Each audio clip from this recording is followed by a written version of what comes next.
Assalamualaikum warahmatullahi wabarakatuh. Hari ini kita akan melanjutkan pembelajaran PK dan KWU untuk kelas 11. Jadi pada bab ini kita mempelajari tentang peluang usaha produk barang atau jasa. Nah, di peluang usaha ini ada 5 pokok bahasan. 2 minggu sebelumnya kita telah mempelajari tentang pembahasan 1-3 tentang identifikasi peluang usaha, penentuan jenis usaha dan risiko usahanya. Lalu hari ini kita akan belajar ke pokok bahasan yang terakhir tentang studi kelayakan usaha dan proposal usaha. Nah, seperti yang telah dibahas sebelumnya bahwa proses perencanaan usaha itu ada 4 tahapan. Kita telah mempelajari 2 tahapan di awal dan sekarang kita masuk ke tahapan yang ketiga dan keempat, yaitu tentang studi kelayakan usaha dan proposal usaha. Nah, kita masuk ke pembahasan yang pertama tentang studi kelayakan usaha. Jadi, studi kelayakan usaha ini disebut juga dengan feasibility study.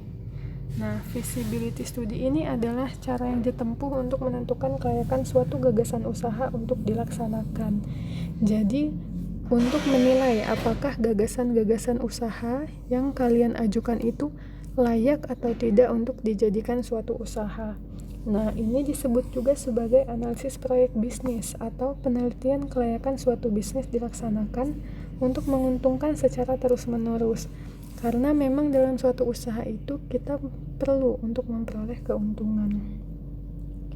Nah, feasibility study ini ada 2 studi atau analisis yang dapat dilakukan untuk mengetahui kelayakan suatu bisnis. Untuk dimulai, kemudian dikembangkan, itu ada 2 kegiatannya. Yang pertama tentang studi kelayakan usaha, lalu yang kedua itu mengenai analisis SWOT. Selain itu, SKU ini juga digolongkan menjadi 2 golongan. Yang pertama itu ada yang berorientasi pada laba. Nah, yang berorientasi pada laba ini studinya itu menitik beratkan pada keuntungan secara ekonomis. Jadi, layak atau tidaknya itu ditentukan dari apakah dia dapat menghasilkan laba. Laba ini adalah keuntungan ya. Jadi titik beratnya adalah apakah usaha yang kita peroleh itu bisa menghasilkan keuntungan yang tinggi.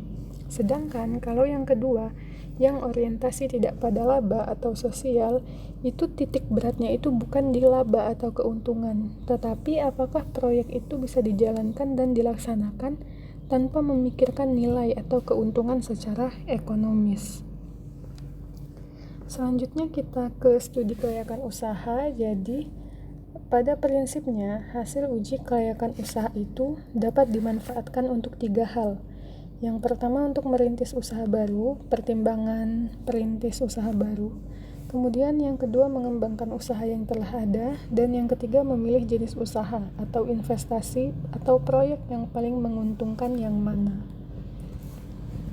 Lalu di dalam SKU itu ada beberapa aspek yang harus diteliti dalam studi kelayakan usaha.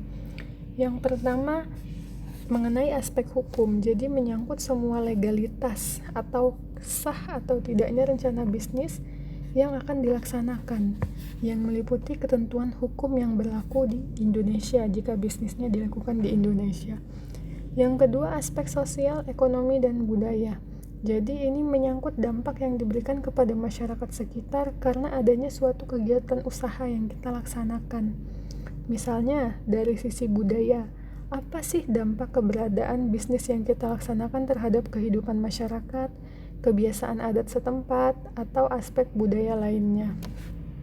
Yang kedua dari sudut ekonomi. Dari sudut ekonomi, seberapa besar sih tingkat pendapatan per kapita penduduk? Apakah proyek itu dapat mengubah atau justru mengurangi pendapatan penduduk di sekitarnya? Lalu, tadi sudah ada aspek hukum dan aspek sosial ekonomis. Sekarang kita ke aspek yang ketiga, aspek pasar dan pemasaran. Nah, dari segi pemasaran ini itu menyangkut apakah ada peluang pasar untuk produk yang akan dihasilkan oleh kegiatan usaha kita. Nah, jadi dari aspek pasar atau pemasaran kita lihat apakah peluang produk yang kita hasilkan itu besar atau tidak. Cara melihat peluangnya itu bisa dilihat dari potensi pasar, Lalu jumlah konsumen yang potensial, maksudnya potensial ini konsumennya itu mempunyai keinginan untuk membeli. Lalu dari perkembangan atau pertumbuhan penduduk, daya beli atau kemampuan konsumen dalam membeli barang, dan pemasarannya atau strategi memasarkan di masyarakat itu seperti apa. Lalu yang keempat ada aspek teknis dan teknologi. Nah, aspek ini menyangkut pemilihan lokasi, alat-alat yang sesuai dengan hasil yang diinginkan, tata letak, dan pemilihan teknologi yang sesuai. Lalu yang kelima ada aspek manajemen, menyangkut pembangunan dan operasional, dan yang terakhir ada aspek keuangan. Aspek keuangan ini menyangkut sumber dana yang akan diperoleh dan proyeksi pengembaliannya dengan tingkat biaya modal dan sumber dana yang bersangkutan. Selanjutnya, di analisis SKU ini ada kriteria penilaiannya. Jadi ada 4 kriteria, ada net present value, internal rate of return, net benefit cost ratio, dan yang terakhir profitability index. Nah, 4 ini ada rumusnya, ada hitung-hitungannya, nanti akan kita pelajari di minggu selanjutnya. Selanjutnya itu ada proposal usaha. Jadi proposal usaha ini merupakan suatu dokumen tertulis tentang perencanaan usaha yang diusulkan kepada pihak investor. Pihak investor di sini adalah pemilik modal.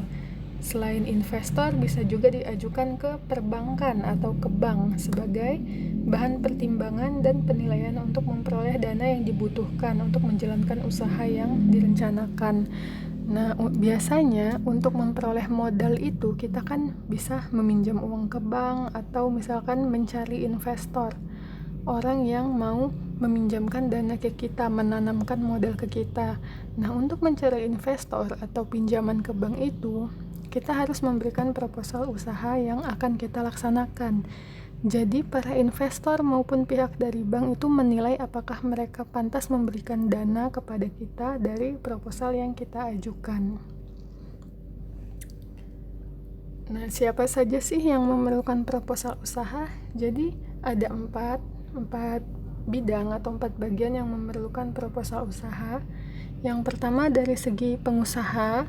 Kalau pengusaha itu proposal usahanya itu diperlukan sebagai alat untuk mengevaluasi pelaksanaan usaha yang direncanakan.